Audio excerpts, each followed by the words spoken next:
विश्वास मानो इस क्वेश्चन का आप मेरे को रॉन्ग आंसर बताओगे। आओ जानो कैसे। देखो सबसे पहले यहाँ √5 माइनस √11 का स्क्वायर लिखा है और इस स्क्वायर से आप उस रूट को काटोगे और आप लिखोगे √5 माइनस √11 प्लस यहाँ कितना लिखोगे सेम लॉजिक से √5 प्लस माइनस प्लस √11।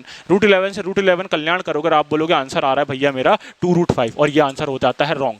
आओ इस क्वेश्चन का राइट आंसर जानते हैं कैसे। देखो सबसे पहले कॉन्सेप्ट ये आता है ना भाई कि रूट के अंदर जो भी क्वांटिटी है सबसे पहले वो क्वांटिटी होगी greater than equal to 0। Root के अंदर ऑलवेज पॉजिटिव क्वांटिटी होती है। उसके बाद ये जो रूट का जो आउटपुट होता है ना ये खुद पॉजिटिव होता है।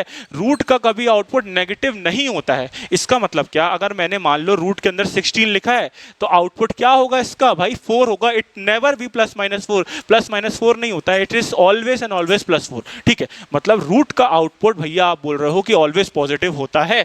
अच्छा अगर मैंने ये चीज ऐसा लिख दी, कैसे लिख दी भैया, -4 का होल स्क्वायर। अब मुझे बात बताओ रूट का आउटपुट क्या होगा। तुम बोलोगे भाई ये 2 से 2 का 1/2 का कल्याण करूंगा मैं आंसर -4 लिखूंगा। नहीं, इट इज रॉन्ग। रूट का आउटपुट इज ऑलवेज पॉजिटिव। तो इसको करेक्ट करने के लिए आप लगाते हो मॉड फंक्शन। कभी भी रूट के अंदर ऐसी क्वांटिटी जहां नेगेटिव दिख रहा है ना आपको तो वहां मॉड लगता है माइनस के साथ में। अच्छा इस क्वेश्चन में आओ, देखो √5 की वैल्यू किसके बराबर आएगी। देखो √5 की वैल्यू मुझे भी नहीं पता, पर मुझे ये पता है कि √4 की वैल्यू होती है 2 और √9 की वैल्यू होती है 3। तो √5 इन दोनों के बीच में आएगा, मतलब वैल्यू 2 और 3 के बीच में आएगी। ठीक है, तो ये वैल्यू लिखिए 2 पॉइंट समथिंग कुछ भी। ठीक है, ये माइनस लिखा है, ये कितनी है √11। अब √11 मुझे पता है कि √16 के और √9 के बीच में आएगा, मतलब ये वैल्यू 3 के पॉइंट समथिंग कुछ लिखिए। अब देखो 2 point something minus 3 point something, क्या ये वैल्यू नेगेटिव है। हाँ भैया ये वैल्यू नेगेटिव है। क्या ये नेगेटिव है, अबे यहाँ तो पॉजिटिव है तो ये तो वैसे ही पॉजिटिव हो जाएगी। अगर ये नेगेटिव है तो क्या मैं इसको मॉड के साथ उतारूंगा। हाँ भैया,